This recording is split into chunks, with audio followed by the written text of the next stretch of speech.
마귀의 예배. 다빈치의 제1 피렌체 시대를 대표하는 걸작이다. 이 작품 역시 미완성이지만 형태에 명확하게 살을 붙이거나 색채를 칠하는 것을 굳이 피함으로써 정신적인 표현이 희미한 빛처럼 모노크롬의 화면 안에서 명확하게 드러나고 있다. 성모와 3명의 마귀가 형성하는 삼각형을 정적인 공간으로 설정하고 이를 둘러싼 군중을 동적인 공간으로 구성하며 매우 사실적인 나뭇잎 너머의 폐허와 말의 무리로 이루어진 원경을 배치한 구도는 같은 주제를 다룬 그 이전의 작품 유형을 완전히 벗어난 것이다. 사건을 물끄러미 바라보는 왼쪽 가장자리의 노인과 화면의 바깥을 응시하는 오른쪽 가장자리의 청년, 이 두 인물의 배치는 회화 속 공간과 관람자의 공간을 연결하는 데 탁월한 역할을 하고 있다. 앙굴의 성모.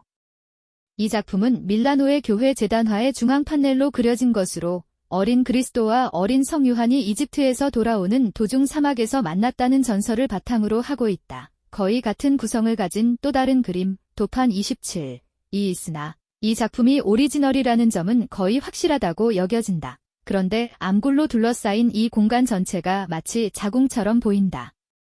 그 안에서 기도하는 어린 요한과 어린 그리스도, 그들을 다정하게 바라보는 성모, 그리고 관람자를 향해 이 한순간의 사랑스러운 장면을 가리키는 천사가 피라미드 형태의 공간 구도를 이루며 왼쪽 위에서 비치는 빛 속에 떠오르고 있다. 당시 다빈치는 지표의 대변동에 관심을 가졌다고 전해진다.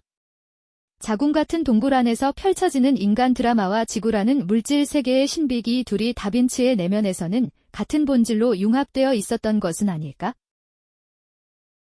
흰 담비를 안고 있는 부인. 모델은 스포르차 공작의 애첩 체칠리아 갈레라니이다.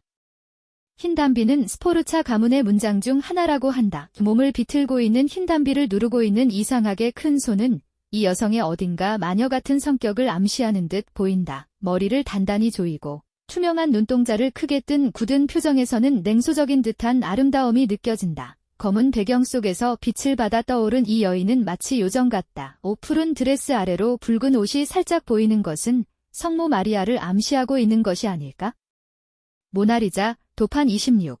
보다 오히려 이러한 긴장감 어린 아름다움이 더 큰 매력으로 다가오는 듯하다.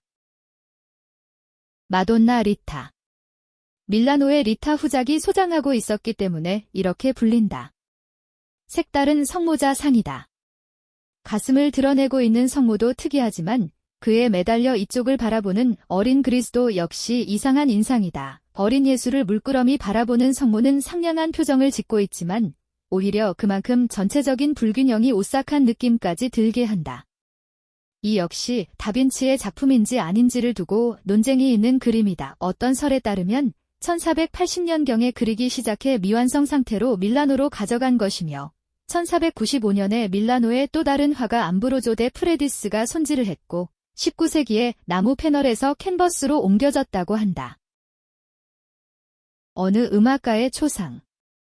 다빈치가 밀라노로 옮겨간 뒤 얼마 지나지 않아 그린 것으로 추정되며 모델이 누구인지는 확실하지 않다.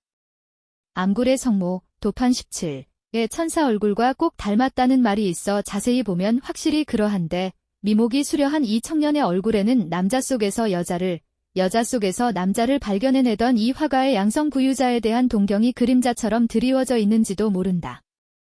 칠흑 같은 배경에서 빗덩이처럼 떠오른 얼굴의 몽환적인 표정과 다른 부분의 미완성 상태가 주는 생생한 박력과의 대비도 인상 깊다. 의 청년이 손에 들고 있는 악보를 분석해 이 그림의 수수께끼를 풀려 했던 연구자도 있었으나 결국 실패했다고 한다.